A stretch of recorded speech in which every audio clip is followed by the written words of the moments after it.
This is Pod Strangely Warmed, a place where we tell the good Methodist story, where we have conversations that invite followers of Jesus to seek after that loving, just, and free world that God imagines for us all, and have a little fun along the way.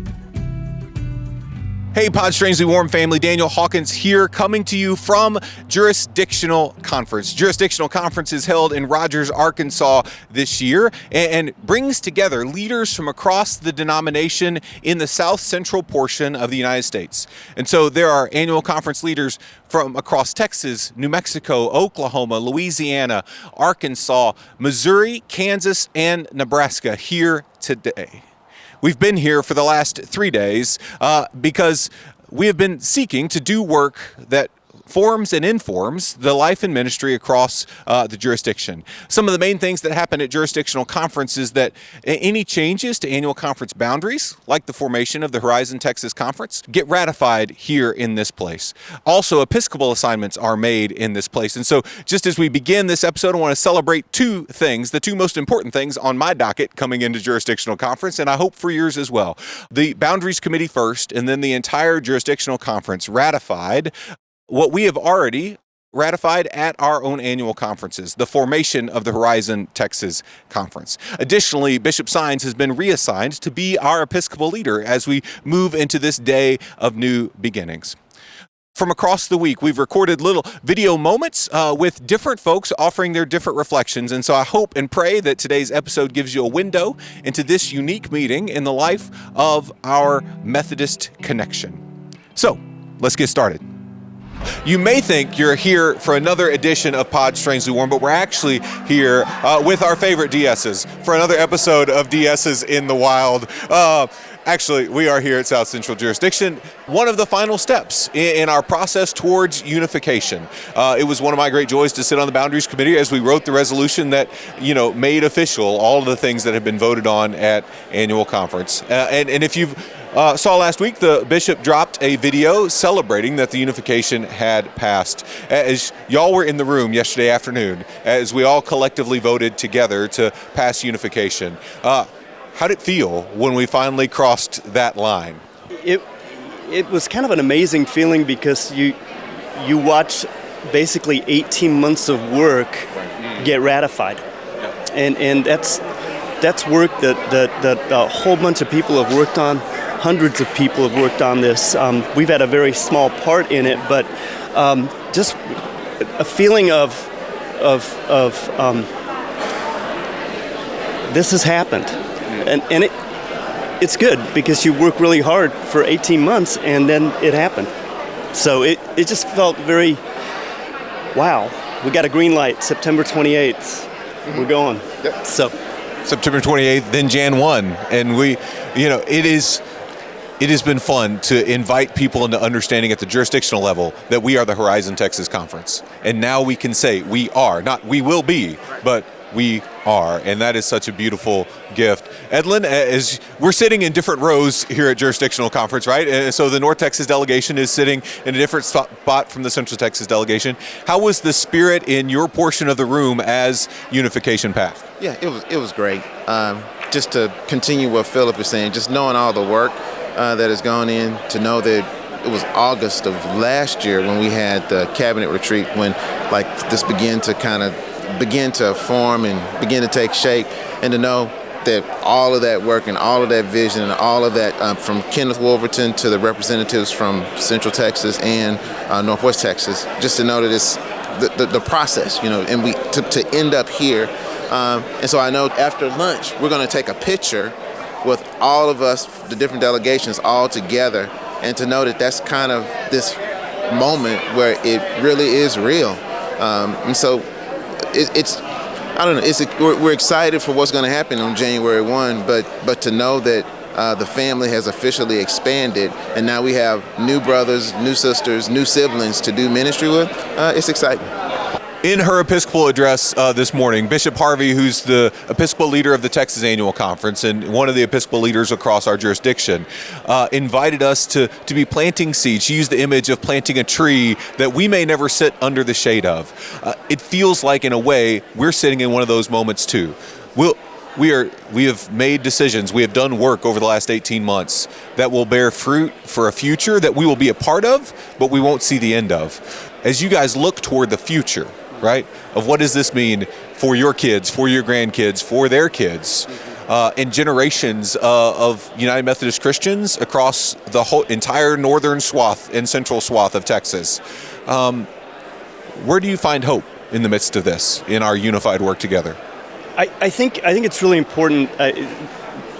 Bishop Sines loves the image of buildings, and we've been a part of laying a foundation, right. and we're creating a scaffolding, but we're not going to build this. We're just laying the foundation for the future generations to build it. And I think Bishop Harvey got it right. We don't know what that's going to look like, and we got to get okay with it, and be good with it. But man, the foundation is laid. We've gotten to be a part of that, and hopefully we got the right rebar to concrete ratio. But at the end of the day, just being able to be part of that foundation. It reminded me of going on medical mission trips where we were building clinics. And man, those were built by teams over the period of a number of months, and I've been a part of building walls that I never saw the end product of. And I think that's kind of where we're at now. And that feels just really good. It just feels good. It is an incredible gift and an important reminder to remember that the thing that we are bringing into being is not done Jan 1, right? It's a foundation that will see generations of people through their life and through their faith and help create opportunities for growth and development for people we don't know and we may never know. And that's a wonderful God thing. Edlen, where are you finding hope as we enter into this new season? Yeah, so I think that whole metaphor of a house is really important.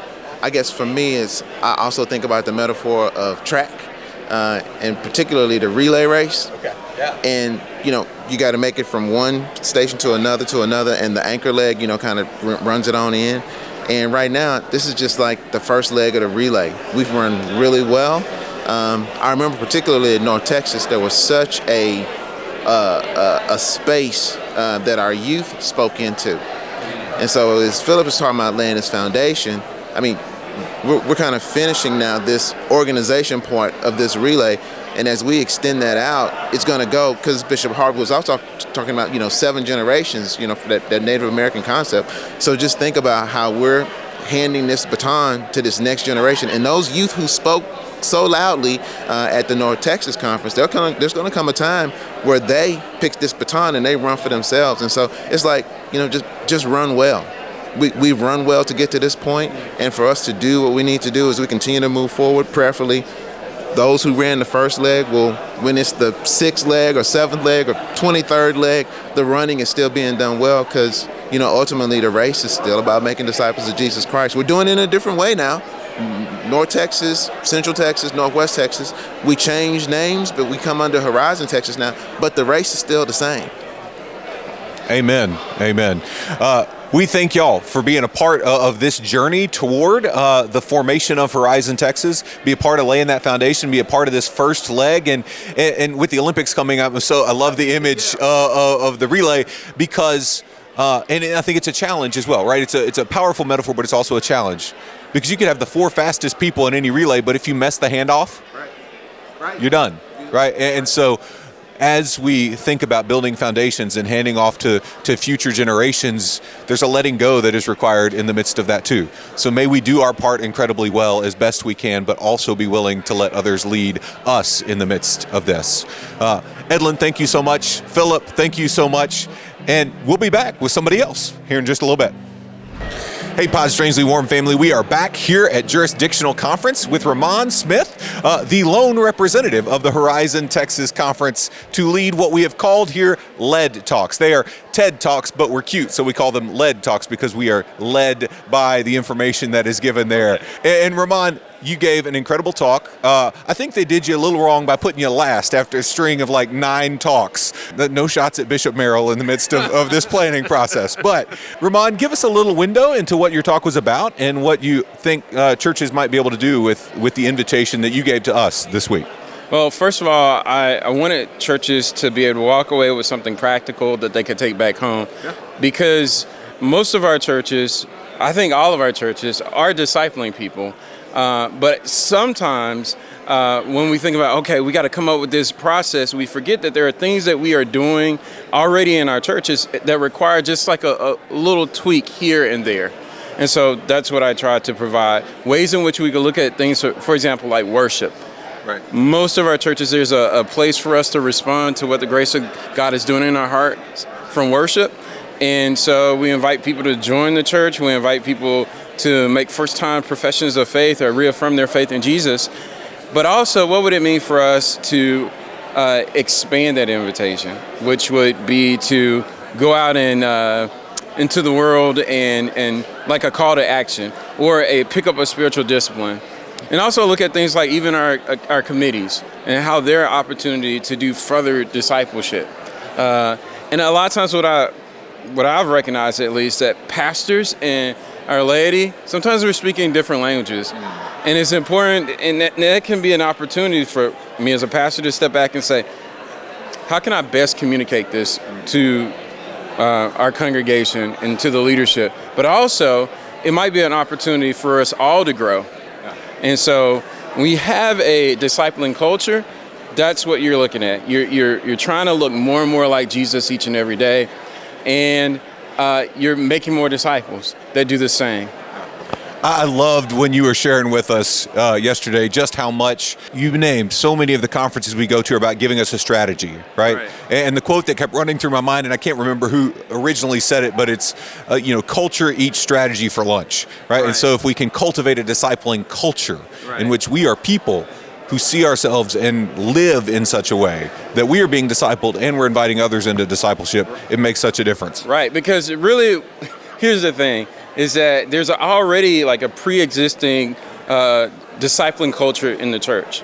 And sometimes, as pastors, we don't necessarily pick up on that. But it's happening wherever there's fruit. And in all of our churches, I know there's some fruitfulness. And so it's important, a lot of times, it's just to lift those things up and those people up who are fruitful disciples. And the thing that will happen is like the people who sit next to them on the pew, they can be inspired by that and join them in the work that they're doing. And not everything has to fall under necessarily the ministries of the church. Sometimes we got people going out in the world and doing great work. And what we need to do, they're ahead of us. What we need to do is go figure out how we can come alongside them and support them. Kingdom work, not always castle work. Amen. Amen. Ramon, thank you so much for yesterday, and thank you for taking time to be with us here on Pod Strangely Warm. Thank you so much, Daniel. Amen. Hey, Pod Strangely Warm family. We are back here at Jurisdictional Conference with Todd Salzwedel. Todd is the pastor at First Methodist in Lubbock and a part of the Northwest Texas Conference currently, and happy as of the end of this body here at Jurisdictional to be one step closer to be a part of the leadership of the Horizon Texas Conference. Todd, thank you for coming on the podcast today. Oh, my pleasure. Thanks for having me, Daniel. It is a great joy. Now, you will have to forgive Todd. Todd is a Green Bay Packers fan, and I don't have much to say to dunk on him right now because the Packers' last 30 years has been substantially better than the Cowboys' last 30 years. But just know that as we were considering names for the Horizon Texas Conference, and we thought about naming it the Dallas Cowboys Conference, we got some real consternation from Todd on that. Yeah, I tell everybody that I was sent to evangelize for Jesus and the Green Bay Packers. And I don't care what team you root for, just remember you're going for the trophy with our coach's name on it, the Lombardi. Okay, fair enough. I will say this as a good Baylor Bear, the Green Bay Packers, they've got good uniforms. Yeah. Green and gold is a great way to go, and it really does do well. Todd, as you've been here, one of the great joys of my life over the last year and a half has been to get to know colleagues from Northwest Texas and from North Texas better and better. We served on a number of committees together, and while committee work is not always the most fun work, it has been fun to get to know you and your spirit a little bit as our conferences get to know each other in this time. I'm curious, what piece of the Northwest Texas Conference, what piece of its legacy, what piece of its heart do you hope kind of makes its way into the Horizon Texas Conference that will make all of us better? Yeah, I really like that. I've really enjoyed getting to know folks from Central and North Texas as well. And I've had the opportunity. Northwest Texas is the third annual conference that I've served in. So when I was in seminary, I served in the Oklahoma Conference. I grew up and served in the New Mexico Conference. And so coming to the Northwest Texas, I'm a transplant into Northwest Texas. Recent, I've only served there for the last 4 years. But one of the things you learn to do quickly, like we're doing in the Horizon, Texas, is quickly learn who one another are, learn the gifts and graces, the ways in which we interact, because in the end, our entire faith, everything that we do is about relationship, right? Building culture, building synergy with one another, and complementing one another. One of the things that I've noticed in Northwest Texas is there's a deep determination and resilience, and it's grown out of decades and decades of really tough times out there. You know, West Texas is so sparsely populated relative to like the Metroplex, for example, that whenever tragedy struck or whenever weather events happen, when rain doesn't come, when economic downturns happen, people have a resilience and determination out there that's different than other places because there's no close help anywhere. Yeah. And so they've learned how to struggle with one another and to uplift one another, encourage one another, and it's born itself in an amazing generosity. An amazing generosity that whenever something happens, folks are there immediately. And sometimes it can become they become so resolute about that that sometimes people see that intensity of that, but it's born out of an amazing place of determination and resilience. Yeah.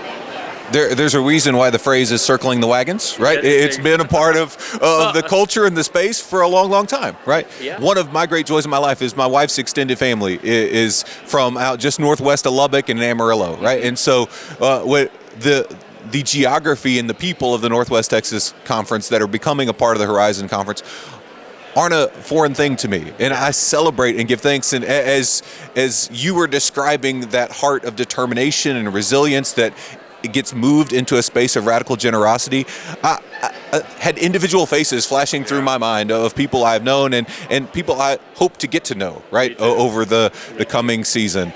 What is one thing that you have seen or experienced here that you're going to make sure and tell your church folks about when you get home? Well, you know, we had so much great worship and the lead talks that we've spoken about before and some of the presentations. Here we are bringing together 3 annual conferences, and you know, there's something biblical. I think I read something about this, that a strand of 3 cords is not easily broken. In fact, we even think out in West Texas, we think that we named the new conference for the horizons that we have, the nice flat horizons that we have out there with the big beautiful sunsets. But we're going to take that hope and that anticipation, that knowledge that God is doing a new thing, planting something new. We're planting seeds that will bear fruit generations after we're long gone. And what an amazing gift and opportunity to be a part of. Amen. And being able to think forward. Absolutely. Those people we don't know and we won't know. That's right. But whose lives will be changed by Jesus and by the work of the churches of the Horizon Texas Conference. No doubt. Todd, thank you so much for being on the podcast today. And thank you, more importantly, for being who you are and leading the churches as we come together in a meaningful and powerful way. Thank you, Daniel. Appreciate it. Blessings. Thank you, Todd.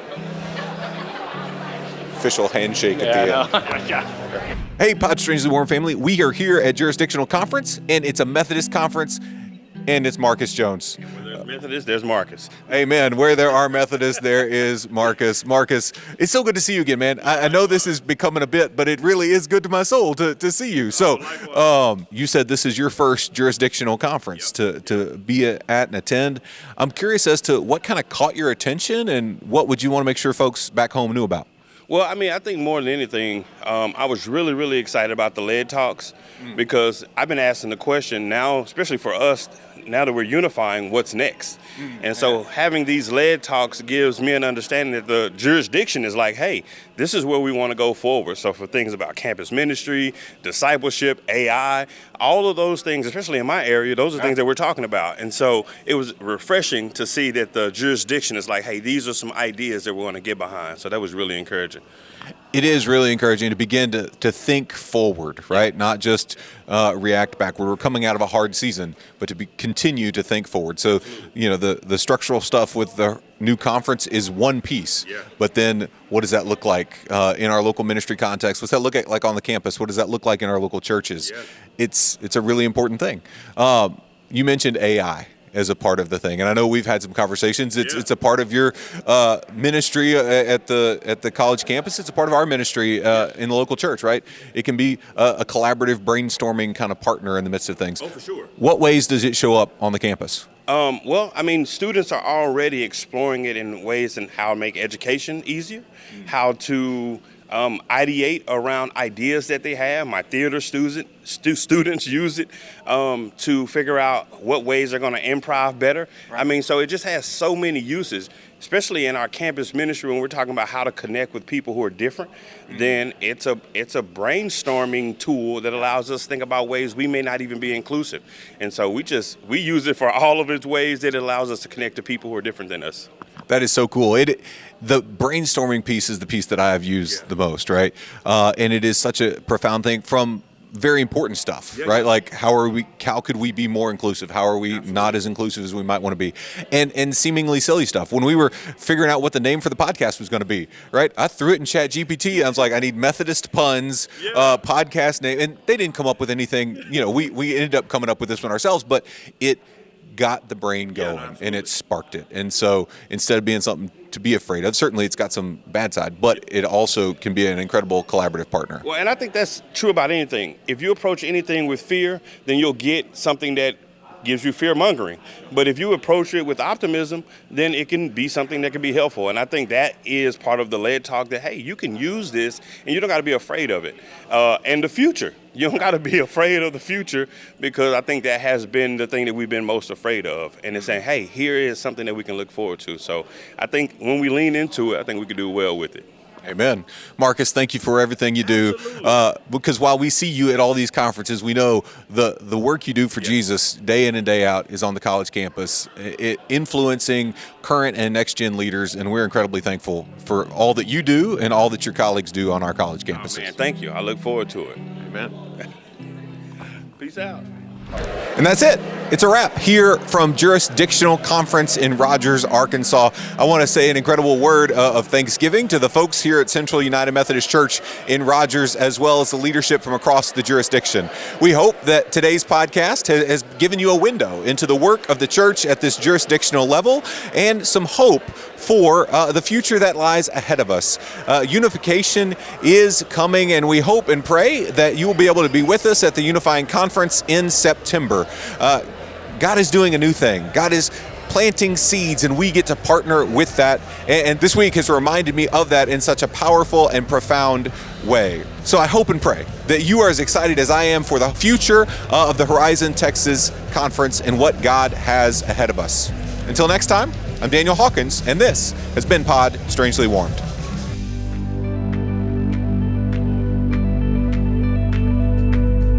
This has been Pod Strangely Warmed. If you enjoyed our conversation today, know that you can find us anywhere you find podcasts. On Spotify, Apple Podcast, YouTube, any and all the places, we are there. So if you want to continue the good United Methodist conversation that you've been a part of today, find us, like us, rate us, review us, and share with a friend, so that the good news that is happening right here in our own midst can amplify even more. Todd, did you know you were going to be doing this today? He got a warning. You did Oh, not. God.